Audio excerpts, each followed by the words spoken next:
The time is now 12 o'clock, which means we're live, but I'm going to sort of waffle for a couple of seconds because there's always a little bit of a gap between actually going live and anything appearing on LinkedIn, which is where it sort of officially goes live. But let me kick off now and say welcome to everybody. Here we are back again. And I do apologize that it's changed day again, that it's not the Thursday, which I promised it would be, it's the Wednesday. And if I'm completely honest, it's because I wanted to do something for me tomorrow. It's going off to the Chance Sanctuary, where I think it's Jenny Seagrove who rescues these horses. And I really wanted to go around the yard and meet her and everything else. So I'm afraid I'm doing something for me tomorrow. So I'm very grateful to have this lovely lady come and talk to me, and happy to make it on a Wednesday. And I know that it's not been entirely convenient for you because you're actually out with your team, aren't you? Yes. So actually being able to do it. Did you say it's Leicester Football Club? Yes, Penny. So hi, and thank you so much for having me today. It's an absolute honour and quite a pinchy moment, to be honest with you. But yeah, in the wonderful industry that I work in today, we are attending a conference. So I have ducked out upstairs. So I have many friends walking around who might pop in and say hello. But yes, we're at Leicester City Football Club today, which is an absolute honour to be at Simspa. So yeah, let's see how we go. So let me first of all tell everybody what your name is. This is Julie Allen, and it's so great to welcome you. I actually only met you not very long ago. And I met you because you elected to come on one of our programs that was for senior ladies only and being delivered by the amazing Sophie Lawler. And I then came up, met you for the dinner, and we've had a couple of conversations since. I think what would be really nice, Julie, is I'm going to really hand over to you at this point. And forgive me if I do have a burning question and then come in and feel I need to ask you, but I'll do my best not to. I think it'd be really nice if you give people a bit of an insight into you, who you are, and also what attracted you and made you decide to take money out of your own purse to actually go on this program. What is it that made you say, actually, leadership is important and I want to really develop my journey as a leader? But tell us a bit about you and your background and anything that you feel people would be interested to know about you. So over to you, Julie. Thank you, Penny. Well, first and foremost, mum of two awesome little ones. Jack is 8, Eve is 12. I work in an industry which is all about helping to get people active, keep people active, understand why people don't want to move or can't move, and really supporting them through customer experience to ensure that everyone has that opportunity, from young child through to healthy aging and everything in between. And I've always been driven, Penny, by a real strong sense of delivering an experience that is meaningful for people. And that comes through in all parts of my life, whether it's, with my family, with my friends, but certainly in my professional space of exactly that, ensuring that every time somebody has the opportunity to be active, that they always feel better for it. And there's many ways in which we make that happen. Through events, through conducting a lot of consumer insight, and then working directly with people, which is why I'm at this wonderful conference today. But in terms of me and my journey, we've spoken about this briefly before, Penny, but if you and I were having this conversation 4 years ago, you would have met a very different version of Jules. I've shared this story before, but, being perfectly honest, I was pretty broken at that time. Personally, I'd had quite a lot of things happen. Professionally, I was working towards a direction which just didn't seem to be happening, and I couldn't work it out, and I really started to doubt myself. And I did, again, it was exactly this time, actually, I was thinking about it on my drive this morning. 4 years ago, around this time of year, I decided, okay, I need to quit. I need to leave where I am. And it was one of the bravest decisions I'd ever made at that particular time. And I took a sidestep out of the industry for a while. And what I learned, and I didn't appreciate at the time, was it gave me space to really breathe and think about who I am as a person, what are my values, what can I bring, how do I show up, et cetera, et cetera. And I'll fast forward a lot of the story, but I saw this amazing opportunity to join the company that I'm now with. And again, if being completely honest, it took me about 2 weeks to find the courage to reach out and make that phone call and say, look, I'd really like to explore this opportunity. But here we are, 3 years later. I am incredibly fortunate that I've been in an environment that has supported my growth for the last 3 years. And I'm on a really exciting path, Penny, because I have a small team that I oversee. I've got a huge opportunity ahead of me. And it really does feel a massive honour to lead a team and inspire the team.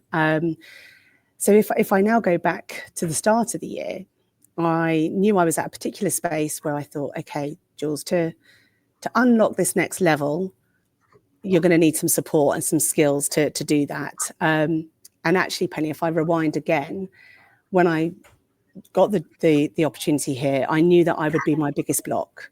I knew I could do it, but I also knew that, you know, those limiting beliefs, that lovely little voice, imposter syndrome, had all sorts of things to say to me. So I did undertake some coaching very early on, recognizing that I would be the thing that got in my way. And I was very grateful for that. I learned some great tools that to this day I still use.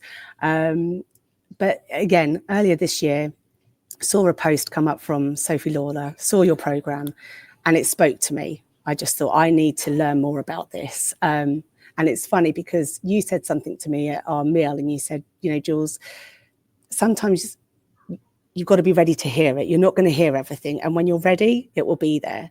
And I feel like that was one of those moments that I was meant to see that message that day, that post. And, you know, I have 2 incredibly supportive directors who I went to them and said, look, there's this incredible program. You know, we know and love Sophie in our industry anyway, so that already gave a lot of credibility to the course. And then, of course, when I spoke to your awesome team, it was one of those conversations where I left going, I have to experience this.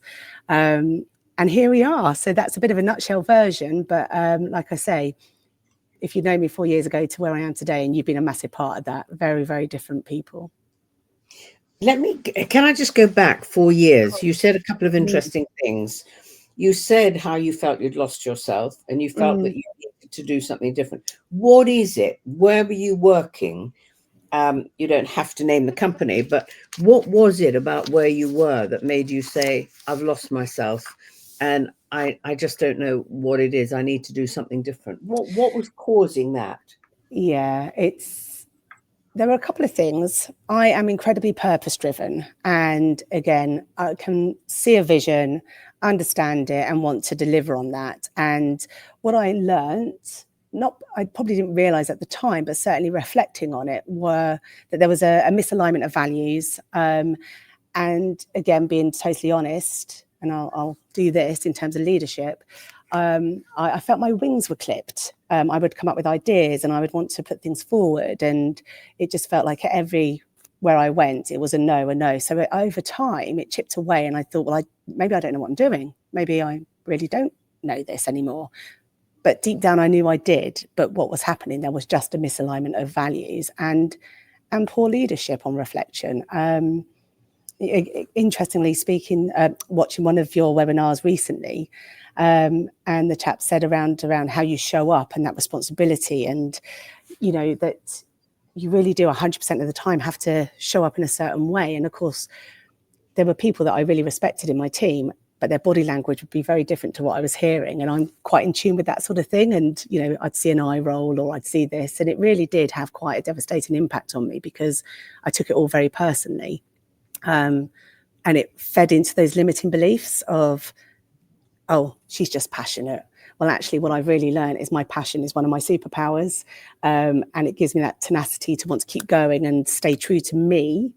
And the reason I get out of bed every day and do what I do, whether that's in or out of work. So, yeah, it is interesting, you know, and I'm very sad because I think what you're describing of where you were 4 years ago is actually fairly typical of the way a lot of people feel.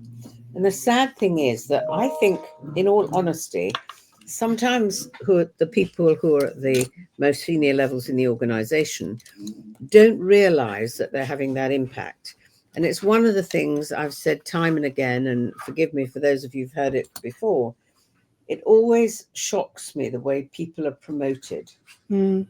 So, for example, you can go home on a Friday as a salesperson, as an engineer, as a lawyer, and you're so good that you've been promoted. So you go home on Friday as that individual and you come back on Monday as a manager.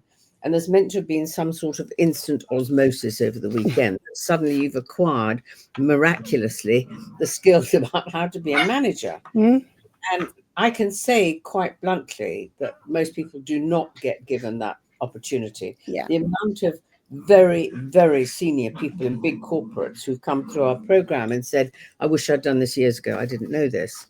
But the thing is that when that happens, you go home and you come back on Monday and you think, oh my God, I'm meant to know everything now. I'm meant to have all the answers. I'm meant to be the one who tells people what to do. So you're immediately driven down a route of what I would describe as management. In fact, what you're doing is endeavoring to make people like you.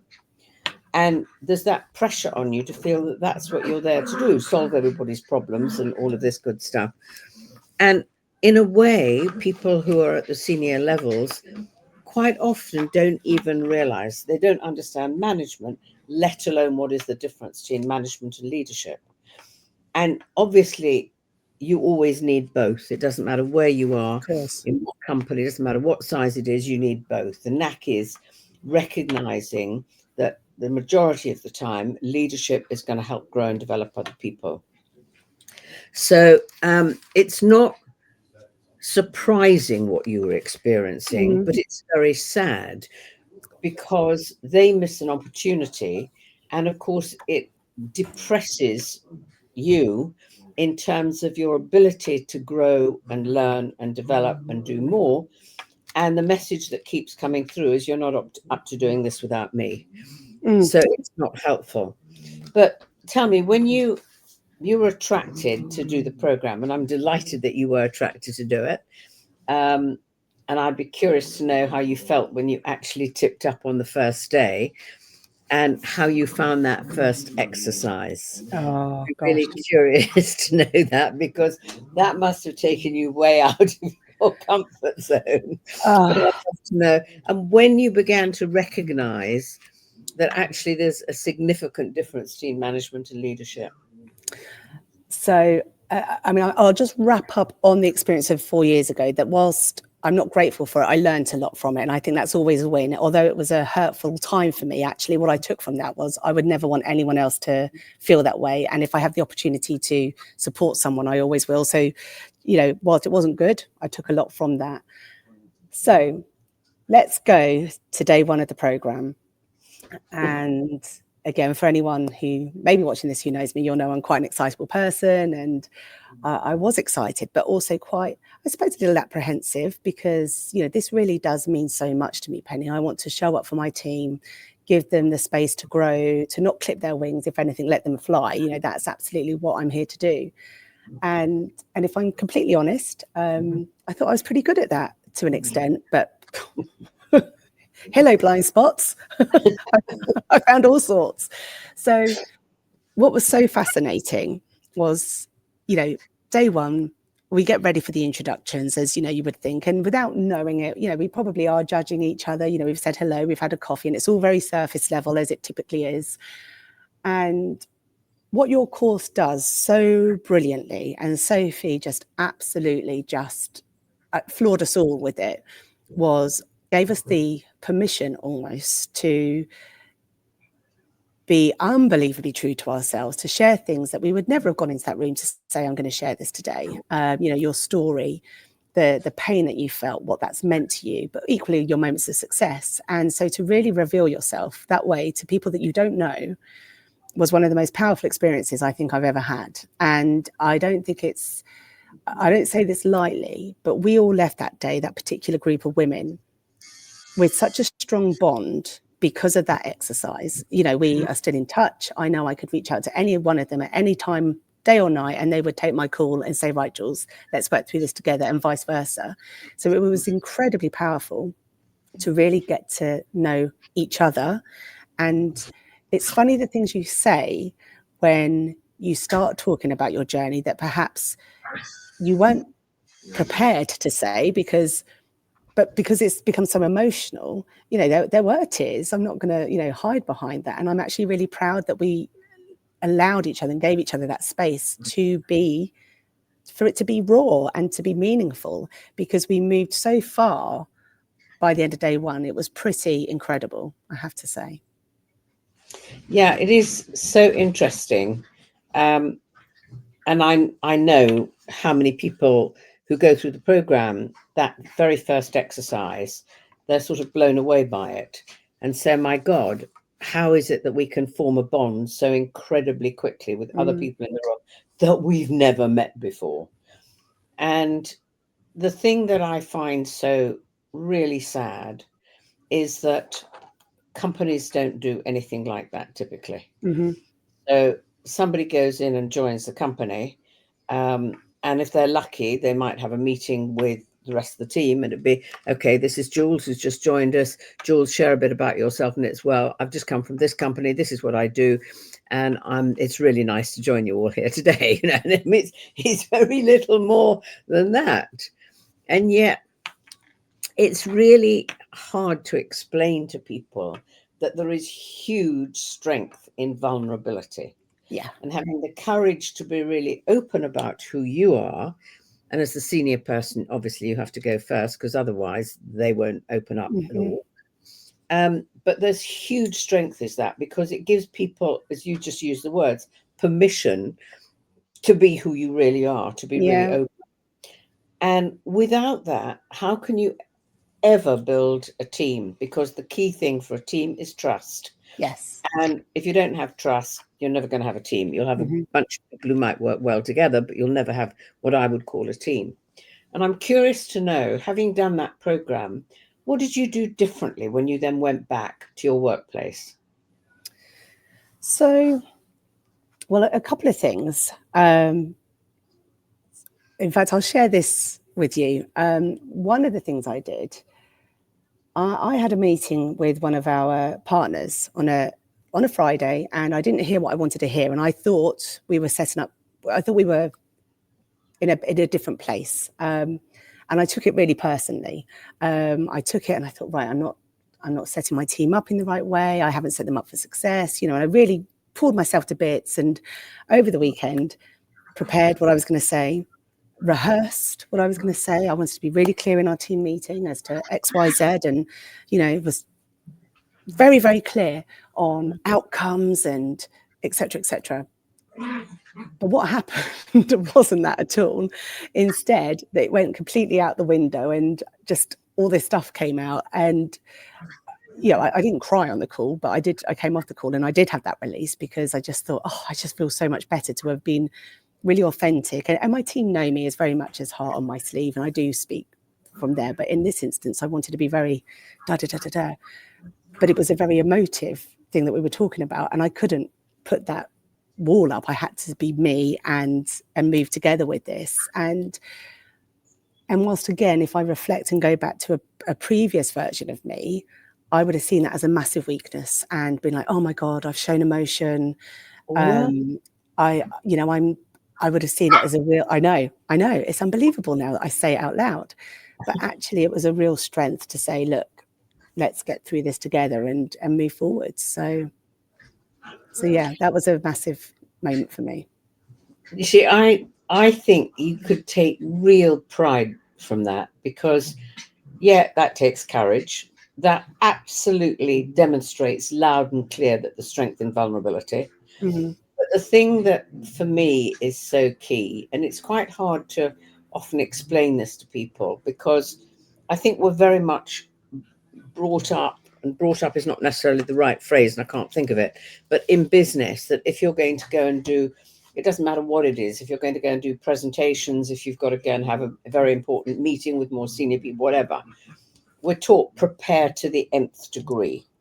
And quite often that means if you've got to go and do a presentation, loads of bloody slides and Christ knows what else. And if you think about it, what you're doing is you're preparing to the nth degree. There's probably quite a lot of what do they want to hear. So you're trying to step into their heads. You don't know if it's a truth or not, but you're trying to work out what they want without really knowing. So you're putting it all together from your head. Now, in my experience, I can't say this is a truth. In my experience, when you come from head, you're more worried about getting the words right, making sure that you're in line with the presentation, all of that good shit. And you don't come from heart. Mm. Whereas the minute what you do is you let go of all that and you say, let me just come from how I think and feel in this moment. And that's when I think people buy into you completely differently. Yeah. I can still remember, and it was really interesting. And there's a bit of the program that I think I remember you saying you took quite a lot from, which is Give Get. Mm. And I can still remember there was an IT director who, when he really got that, he had got, I think it was either the next day or 2 days later, he'd got a huge presentation that he was doing to all the top IT directors in retail. So the Sainsbury's, the Tesco's, the John Lewis, all of them. So he was doing a really big, really important presentation. And he'd got a stack of slides this thick. Wow. Because he was putting all these slides up. And after he heard this, he thought, hang on a minute, what am I doing here? I'm trying to prove, in a way, everything that I've done to get credibility, to say I've researched this, I've researched that, Mm-hmm. I've got all the facts for you here. And he said he'd been the lot, and he went in with 2 slides, and the rest of it, he said, he just came from heart. I love that. Sharing with them what he thought might be, if I really knew that there's a couple of things I could give them that would get them to a different level of understanding, what would I choose to give them? And he got the feedback afterwards, and a couple of the really, really top IT directors, best presentation we've ever been to. And that's that head and heart piece, isn't it? That when you bring those two together, the impact is huge. I believe so. I don't know. How often do you have to go and do speaking engagements anywhere? Or well, I've got one this afternoon. So no, I speak a lot publicly, and I absolutely love it. And of course, I get nervous beforehand, and I do a bit of reframe in my head. And it's interesting that you've just used that example, because I was going through my slides last night, and I thought, you know what? I have got lots of data that I'll present, but actually I'm going to talk about somebody I met on Monday in one of my focus groups, because that's the story. And I can backfill with data if we want to evidence it. But actually, let's hear about Kevin, who I met, who then Amanda echoed his story. And that's how I'm going to approach today's session. Yeah, and I think that sounds brilliant. And just asking yourself the question before you go on stage, if I knew there's 1 or 2 things I can give them that's going to help them understand from a different place, what might I choose to give them today? Yeah. I mean, Emma, who you've met, my daughter, who's also my MD, she used to come with me on speaking engagements. She doesn't now. She's heard it too often, I think. But she used to come with me, and she used to see that I'd be getting all wound up before. And she'd just say, come on, Mum, what's your first sentence? What's the first thing you're going to say when you go out there? And once I've got the first sentence, once I go out, because if you're not so focused on your preparation and getting the slides right, you feel, if there's not too strong word, you feel the audience, you feel the energy in the room. And you can then begin to say, okay, what is it that they're wanting? Yeah. I can still remember a very big speaking engagement I did once. I think it was at Birmingham, on that huge stage at the NEC at Birmingham. I think I was a keynote. And I can't remember what the hell the title of the talk was, something about leadership anyway. And there was about 1,000 people in the room, and I was, oh God. And I went out and I thought, okay, how can I get them with me? Mm-hmm. And I said, okay, this talk is titled, and I said whatever it was titled. What it really needs to be called is Feel the Fear and Do It Anyway. Love that. They immediately, you could feel them. Oh, okay, she's nervous. And you can feel them, the energy shift. They're sort of with you. They want you to do well. Well, that's it. No one wants you to stand up and fail, do they? And I think just to be human and, be yourself, as uncomfortable as some people might feel like that. No, we want to relate to you, and the rest will just come. Yeah. I can remember another big speaking engagement I did, and it was on a stage, but it was a wooden stage that was put up, so it was very hollow sounding, and I was wearing high-heeled shoes. Well, the noise was unbelievable. I said, I can't cope with this. So I took them off and walked in my bare feet. That's very rock and roll, Penny. I love that. And it's so key. But so tell me a couple of other things. Okay, you say that you've taken a lot from the program. Mm-hmm. What do you think you're doing differently? And please don't think about it just for work. Think about it for home as well. What do you think that now, as a result of really understanding the difference in leadership and management, what do you think you're now doing differently in your life? I am certainly bringing in more space. And by that, I mean, so let's take my children, for instance. My instant reaction to a lot of things is, let me give you the answer. Let me help you. Let me tell you this. So, because we mother our children, but actually, am I setting them up for success by always having the answer? And the answer is no. So that is certainly interesting. And I have to check myself frequently on that one. Just the other day, I mean, I can't think what it was. But Jack asked me a question and I went to give him the answer, but I was like, okay, Jack, well, what do you think about this? And again, it's things like that. And one of the blind spots that I had that came out through the session, I thought I was pretty good at delivering meetings, but I was very good at finding the answers rather than, again, bringing the team in saying, okay, let me hear from you. Yeah, what are your thoughts, et cetera, et cetera. So that's a massive one for me. Also, interestingly, since being with you, and again, it's quite 2 points here, actually. Somebody said, oh, you've completed the course. I'm like, no. You don't complete the Living Leadership course. This is transformational. This is part of your journey. And I will certainly revisit it again in the future. There's no two ways about it, because I know I'll want to hear something else that I wasn't ready to hear earlier this year.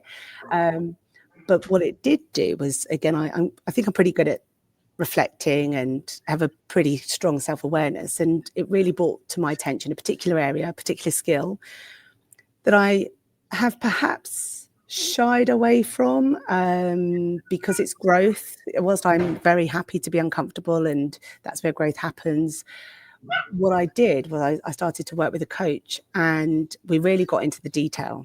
And it was quite emotional, Penny. And I wouldn't have gone there had we not have had our program together. I would have been aware of it and be like, oh, well, I'll just keep going. But actually, what I'm talking about is around accountability. And it really took me to a place where I was like, I understand that behavior. I know where that's come from.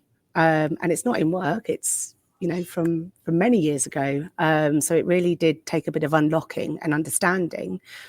And also recognizing that that's a skill that I need to practice and I won't get it right every time, but that's okay as long as I learn from it on each occasion, because I'm not your perfect polished leader. I don't know if that quite exists, because I'm committed to always developing and seeing what I can bring. You're right. I don't think it does exist. I think it is a journey that, I'll be on it to the day I die. I still screw up. I still screw up regularly. But as you say, there's an awareness now about, okay, that probably wasn't terribly useful. Maybe I need to think about that for another time. Or maybe I need to pick up the phone and say, hang on a minute, I didn't handle that conversation with you very well. So having the courage to go back and do that, I think is pretty key as well. Yeah. And on that, again, certainly earlier this year, I would have really beaten myself up going, oh, why did you do that? You should have done it this way. You know better. But actually, again, giving myself space, hey, do you know what, Jules? You're always coming from the best place. Like, my intent is always to do well and ensure people grow and feel better for however I've engaged with them. And is it always right? Probably not. But actually, I'm always open to that feedback as well. So if somebody came to me and said, Jules, do you know what? We had this conversation. I don't feel so good about it. Can we talk about it? I would welcome that, because feedback's vital, right? In terms of any way of life. You're right. Feedback is vital, and it's one of the things we're just not taught how to do. It's not an easy thing, because I think that it doesn't matter how accurate the feedback is that we get. We'll still be defensive. We don't want to hear it. So being able to say, okay, thank you for that. Now, if you knew I could do it differently next time, how might it work for you? Yeah. Or whatever. It's not easy, but there are ways to learn how to do it. And again, I've said this, and I will say it again. I've said it before. One of the things that's so easy to do, it's what I did with my children. I focused a lot on areas where they could improve.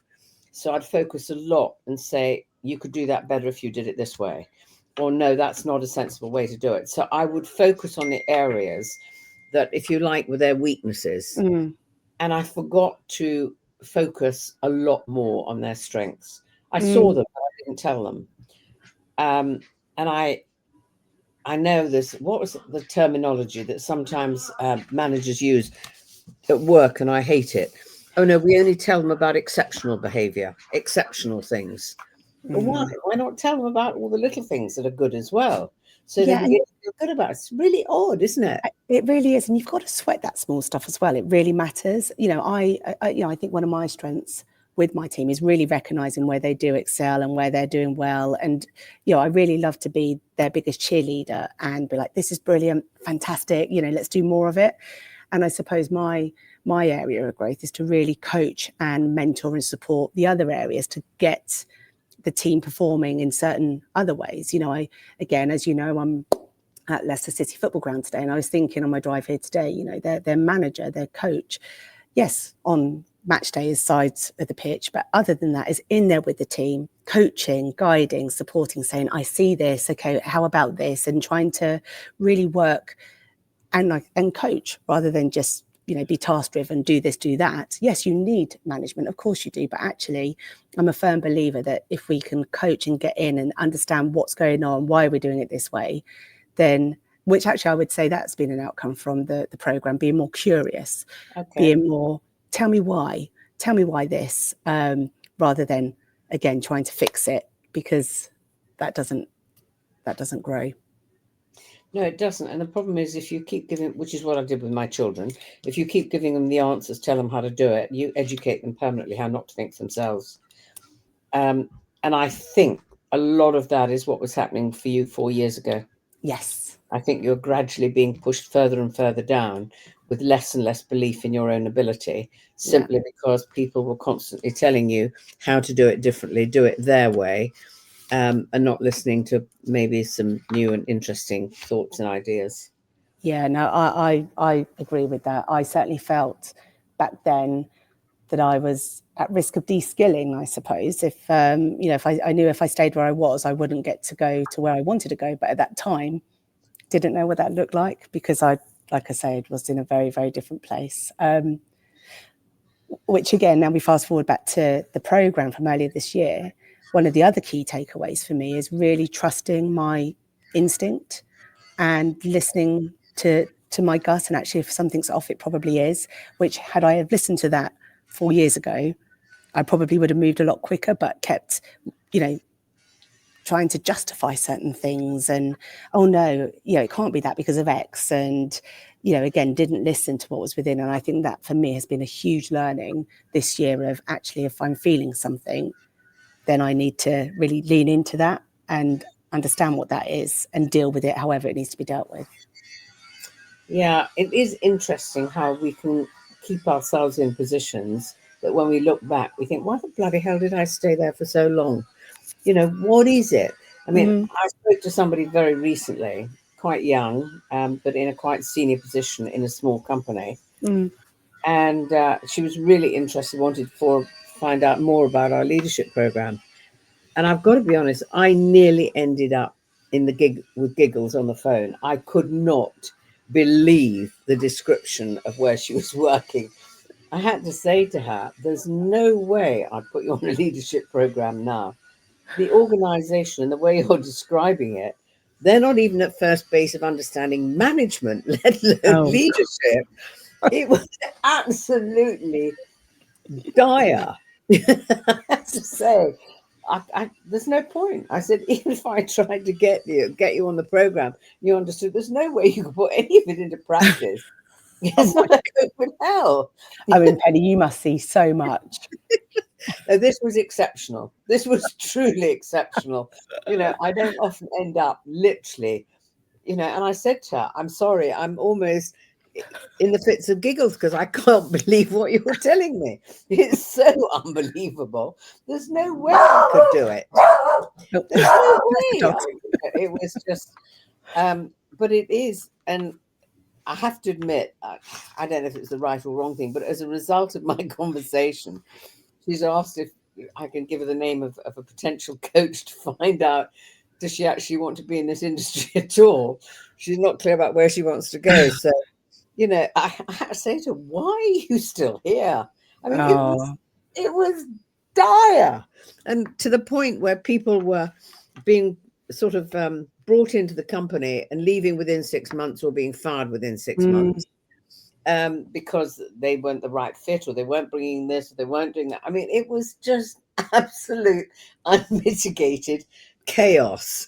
It was extraordinary. But she's been there now for over a year, and what damage that must be doing to her. I dread to think. Well, I'm so pleased she's had that conversation with you, because it will be damaging. And I think for everything that I have learned and experienced personally, and I've seen it happen with, people who are very close to me, where they've been in, toxic environments, and the impact it's had on them, out of work. It's not just a 9-5 thing. If you are experiencing this, it impacts every bit of your being. And I am incredibly fortunate now to be in a company that is so invested in my growth, my development, and what that means for the team and their development likewise. And I've shared this before with other people. So when I stepped out of the industry and went to work for a charity, which was, like I say, fantastic, on our first day, Penny, we were asked to select from a variety of postcards that had different messages on them, all inspirational quotes. And I like this kind of stuff. And so I was reading, all of the cards that were there. And I must make sure I say this the right way around. And there was one card that said, challenge your limits, don't limit your challenges. And at that particular time, I thought, yeah, that feels good right now, because, if I did that, then I wouldn't be here. And I think throughout my life, actually, when I think personally and professionally, I've always had some sort of inner grit and determination to, want to be better, want to have a better impact. And that has really taken me through. So whilst 4 years ago that fire was being put out, there was still that little bit of spark there that just put in the right environment, God, it sounds really cheesy, doesn't it? But again, as you know me, Penny, I am who I am. But now, it's shining bright and wants to do much more and, find that fire in lots of other people and help them to shine brightly as well. So you see, the thing that's great is that you can talk about your company with passion, with excitement, and really well. And that, to me, means that you're going to keep moving forward, and you will keep moving forward, because you've now got very clearly the purpose, your values aligned, and everything else that needs to be in place for you to feel happy and fulfilled. It'll make you a better mother, no question. Yeah. So many good things about it.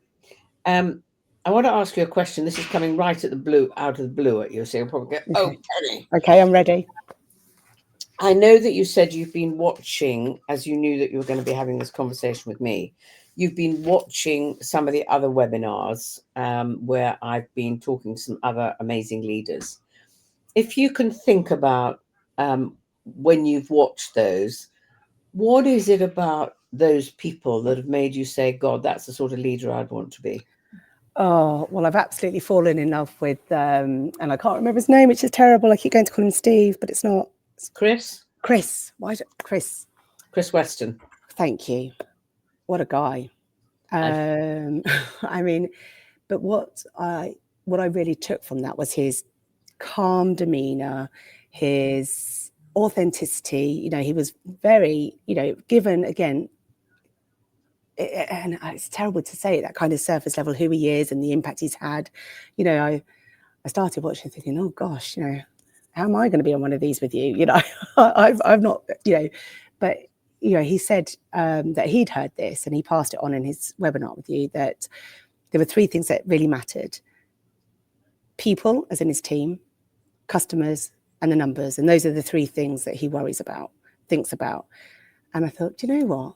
Yeah, that's it, isn't it? It's pretty simple. And I mean, to me, my team always do come first. You know, I will never have a team member who misses anything for their family or anything like that. You know, that will always be a priority. And so I really, really tried my best to show up for my team and give them that space and trust, etc. Absolutely, customers. You know, I want our customers to rave about us as much as we rave about them. In fact, I didn't call them customers, I call them partners, because it feels far too transactional. And you've got to keep an eye on the numbers because we are committed to growing. So so I love the way he described that just so clearly. And he spoke very openly and honestly as well. And I think it's not about buying into people, but I trusted him instantly because he wasn't trying to be this big corporate guy, which he could be. He was a real honest person who said, hey, I've made some mistakes along the way, but you know, this is what I've learned on my journey. So I thought it was brilliant. Yeah, and it is. He always says that. He says your people come first. Always, your people come first. And get that right, and then make sure that if your people are right, they're going to look after the customers brilliantly. Yeah. And if they look after the customers, the numbers will follow. It just simply, Yeah. But he said it's always people come first, and it's not the way many organizations think. So yeah, I think it's quite often the other way around, isn't it? But yes. Yeah, he was great. And Sophie obviously is absolutely brilliant. And it was a real privilege to experience the program, but also for it to be led by her. I mean, I'll self-confessed fangirl over here. But yeah, her experience, her expertise, her very honest approach was just, yeah, inspiring. So thank you. No, it's a pleasure. I mean, it's very interesting with Sophie because I remember when she said so many women, senior women, go in basically feeling that they're going to have to project that they know what they're doing, and half the time they don't know what they're doing. You know, and if you come in and you're not quite sure what you're doing, she said people seem to go 2 ways, and they're extremes. There doesn't seem to be a middle. Either they go in absolutely full of, right, I've got to be the one who appears to know everything and telling everybody what to do and all the rest of it, which of course takes you right away from leadership. Or you go in and you handle it very differently and say, I don't know what the hell I'm doing. So you ask loads and loads of questions, keep getting other people to share with you. And so you almost go down the leadership route. And I remember saying to Sophie, because I met her when she had just taken over as CEO of Total Fitness, which is when she then approached me. And I said, Sophie, that's not you. You didn't go in not knowing what you hell did. She said, yes, I bloody did. I hadn't got a clue. I thought, what? She is brilliant, isn't she? She really is. You know, how she's turned that company around. And again, you see, this is for me inspirational. I don't know if she shared this with you. But when she took over from the previous CEO, the CEO actually said to her, you'll probably have to get rid of all your top team. They're not very good. You know, you need to replace all of them and such. She hasn't lost any of them. And they've all been brilliant. Yeah. Not any of them. So, it's incredible, isn't it? Yeah. Sorry, I was going to say, I think it comes back to that environment piece, doesn't it? You know, having somebody who sees your strengths, believes in you, trusts you, just is transformational. Yeah. So really, really interesting. And it just shows how the person at the top, the impact that they can have. Yes. And where you are now, you will have learned a lot from your experience of 4 years ago. You will have now had it more highlighted as to what it was that was really causing the angst. Yeah. But you'll have learned a lot from it. That learning what's not good is just as useful as learning what is good, as long as you don't leave yourself in the not good situation for too long. Yeah, no, I totally agree with you on that. Again, like I said earlier, I will never want anyone in my team to feel anything that I had felt. And I'm very aware of that. I don't think I would anyway, but still I'm aware of what that can look like and can feel like. So I agree with you. It's still an opportunity to learn.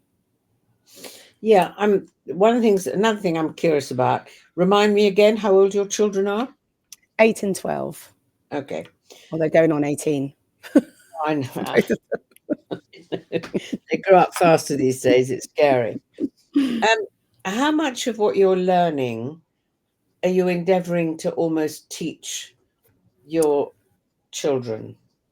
Do you know, Penny, I think everything, to be honest. It's really important to me that I am and it is important to my husband as well, that we are, good, strong, positive role models for our children, that they understand that, you work hard, being active, all of these things, but certainly how we show up and our mindset. And again, if it's a problem, actually, let's work through it together. So it just, it's all about those guys, really. As a result of doing the program, has it in any way impacted the relationship you have with your husband? Well, that's a good question. Has it impacted? I mean, I'd say we're pretty solid anyway. Not that, I don't know, has it impacted? Do you know, I think it probably has. And this is more certainly on me, I might be more patient and try and understand things before I'm like, oh, for goodness sake. He might see it differently, I don't know. But again, that's always a work in progress.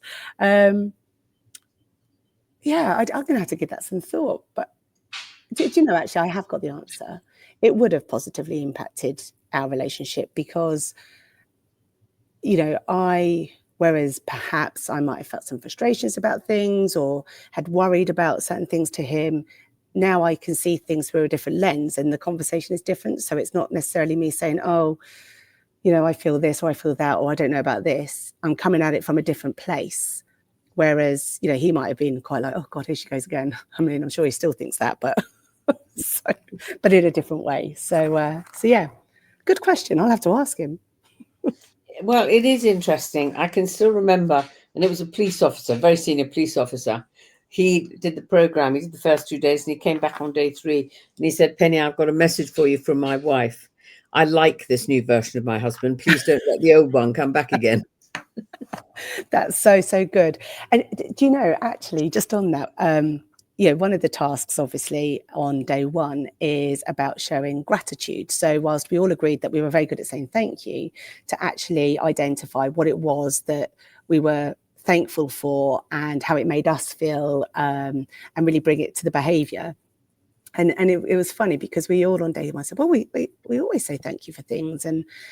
But Sophie was like, but do you really recognise it? And, we were asked to go and phone someone. And again, I think with Carl, I'm pretty, good at saying thank you and recognising stuff, but not necessarily going to that level of, because you've done this is how it's helped and this is how I feel. And I phoned him and it was so funny because I actually felt quite emotional to go there because we're all so busy, and actually, he does so much for me to do what I do. We don't have a network around us, so he does sacrifice a lot, and I fully see it, and I'm really grateful for that. But do I actually say to him, I see that, I'm really grateful because you've done this, I can do that? Probably not as much as I should do. And it was funny because I phoned him that night with that call, and he was a bit like, oh, you're welcome. So it was a really funny reaction, and we spoke about it afterwards. And he said, actually, what it meant to him to feel that. And again, when I think about my team, I will quite often say thank you. It's really important that I do that. That's me and my makeup. But actually, for one of my team members, she really did step up and did some bits to help me. So, and I thought, well, I could say thank you. And she'll say to me, oh, don't be silly, it's just what I do. Or I could send her a card, a handwritten note, and say thank you, XYZ, because I know for her, those kind of things really matter. And that's exactly what I did. And she sent me a photo of it the day it arrived and said, oh, you didn't have to do that. And I said, I didn't, but I wanted to. So thank you.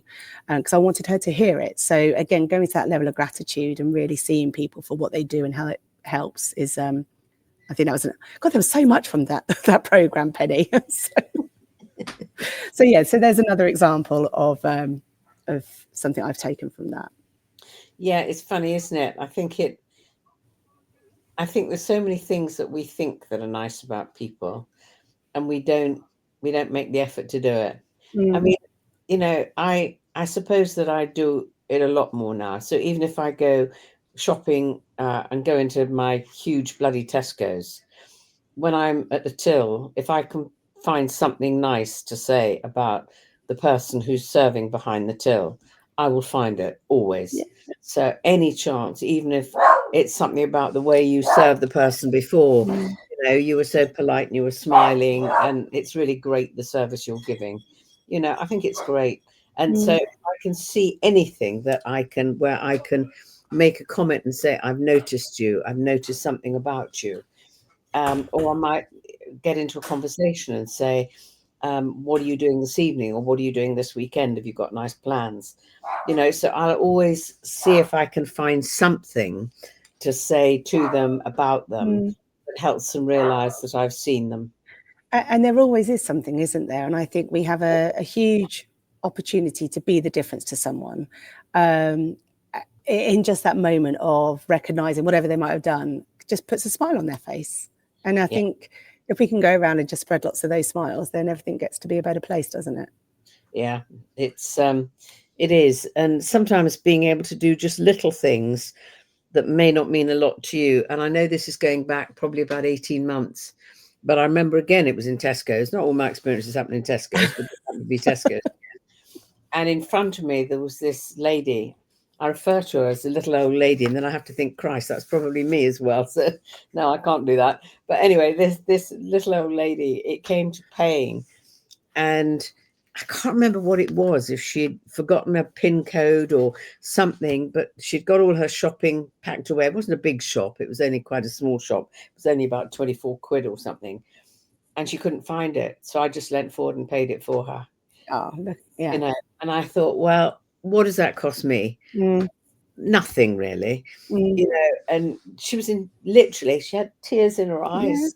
Oh, thank you, thank you. And I said, no, it's nothing. And to be able to do something nice for somebody, is really lovely, just to do it occasionally.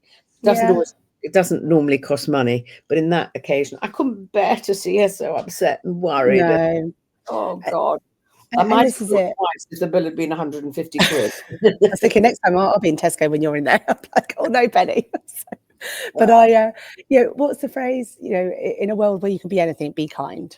yes, And when people talk around leadership styles, and there's all of these wonderful books about leadership and what have you, but I think at the absolute heart of everything is just be a good person. Yes, paint the vision, set the direction, all of that, but at the absolute heart of it is be kind, for me anyway. yeah, and I think that's exactly it. I do. I really think that's it. Now we've only got, wow, we haven't got very long left. We've got only No. about 7 minutes. We've talked around leadership. We've talked about some specific things. We've talked about a little bit about give get. We've talked about the power of when you do, call it introductions, whatever you like. Um, we've talked about give get. We've talked about some different things. I'd like you just to think about, if there are 2 or 3 things that you could leave in people's minds before we end this, to say, if you really care about becoming an amazing leader, these are the things that I would think are very important. What are those? What might be the 2 or 3 key things? The first one is, without doubt, to invest in understanding you, and again, really understand your limiting beliefs, everything about you as a person, which, like I said earlier, at times could feel uncomfortable, but if you really want to be the best you can be, then you have to go there. And whether that is through a program such as the Living Leader, which of course, absolute raving fan, and I would endorse it. But there are of course so many other ways in which you can learn more about yourself. But that has to be the first one, because I truly think that to do that, you can lead far more effectively and understand, I keep calling them my blind spots, but there's areas that you thought, oh, I was all right, but actually, no, I understand, if I come from this approach, the impact this can have. So absolutely invest in yourself. I think the second thing is, and again, it's cheesy, but it is a journey, Penny. I don't think you can ever say that you can have read a book, attended a course. And like I say earlier, I haven't completed this by any stretch of the imagination. That be patient, be open to feedback, ask for feedback, be proactive. How can I improve? What does this look like for you? How can I show up differently? And weave that in, understand where that sits, so be absolutely open, committed. I don't know how many I've shared with you. There's so much I could take from this. And I suppose the biggest thing is it isn't just in your professional capacity, that to really focus on your leadership will have so many far-reaching impact across your life, which, so yeah, it's definitely, if you're thinking, how do I go from manager to leader? You probably are a leader. You just need the tools to bring it out. Yeah, you're absolutely right. I've met so many people who are leaders in their hearts, but what's coming out of their mouth is straightforward management. And that's not their fault. It's that nobody's ever really made the effort to show them what is the difference and what does the difference mean in terms of the behaviors that you need to be demonstrating. Yeah. The difference is quite significant, but people just haven't been given the opportunity to understand the difference. And that's what's so sad. Too many senior people, as I say, leaders in their heart, but what's coming out of their mouth is straightforward management. And it's not their fault. You know, it's not their fault. So, Jules, it's been an absolute joy. I really enjoyed talking to you today. It's Likewise. been absolutely fab. I thank you for giving up the time. Just tell me, what are you talking about this afternoon? So this afternoon is around inclusive participation. So through the lens of the consumer, how do we reach more people in our communities to be active, to stay active, and the impact that has on, like I say, from youngsters all the way through to an aging population. So lots of lovely insight, but most importantly, the story about Kevin. Okay, so if I want you to help me become more active, what do I need to do? Well, it's interesting because it's not necessarily about what you need to do. It's about what we need to do to encourage you to be more active. But Penny, I think you are pretty active. So I really won't worry about that. Not with dogs and horses and lots of crabtree apple jam. Well, thanks again. And look, we've had a message from M saying, been very interesting to listen to. Thanks, Jules. And Glenn saying, great conversation. Nice one, Pen and Jules. So it's nice to know that we've got some people listening, and thank you guys. Watch it later. So lots of love, sweetheart, and we'll speak soon, I'm sure. Right back to you, Penny. See you soon. Thank you so much for today. Thank you.